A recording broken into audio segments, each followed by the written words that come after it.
Boy, today started great. We had the sunshine, mid 60s, but this is a view outside right now from our Mr. Sparky Carolina Camera Network.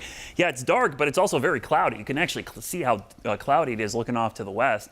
The clouds have moved in, and it's ahead of a storm system that is going to bring us some pretty strong storms tomorrow. Now, the clouds might actually help us out a little bit tomorrow, keeping the heat and humidity down just a hair. Because the thing about this time of year, you always have tons of wind energy.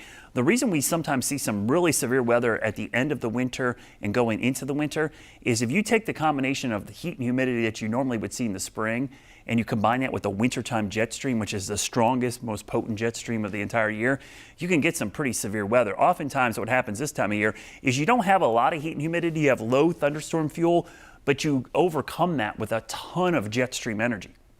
And that's what we're watching tomorrow. So any amount of thunderstorm fuel, even these low end amounts, which normally in the spring we'd be like, no big deal because there's just not that much wind energy. We've got a lot of wind energy with this system. So that's why potentially there could be some really strong winds with this front that moves through. And this is the story. You see the warm, humid air trying to surge north. Look at that line. That's a pretty nasty squall line. Now there's clouds over us. The timing of this is sped up a little bit, which isn't great news because that means it puts it more in line with the warmest part of the day. That means right around 6 o'clock at this time tomorrow, we'll probably be tracking a pretty good line of thunderstorms. And on the backside, yeah, winter returns with a vengeance. The first real northwest flow snow event for the mountains, and maybe the first real accumulation. I mean, most of the higher elevations have seen almost no snow. Beach Mountain, which is typically one of the snowy spots in our area, 5.5 inches of snow so far this season. That's nothing. And you're talking about average, a place that averages almost 70 inches of snow per winter. You can see here, we basically have low end risk all the way across the board. Winds would be our primary concern. Second's going to be flooding, and there is still a small tornado risk. It's what we call a non-zero risk.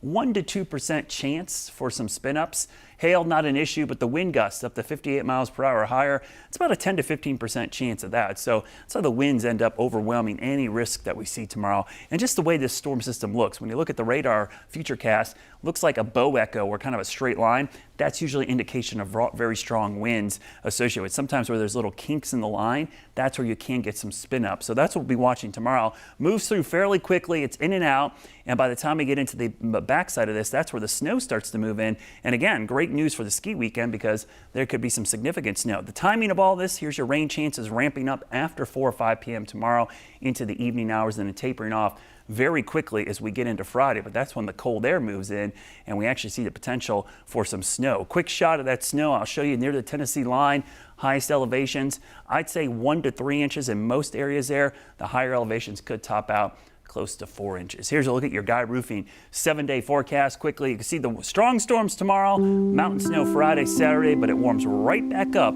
as we go into next week. Thank you, Brad.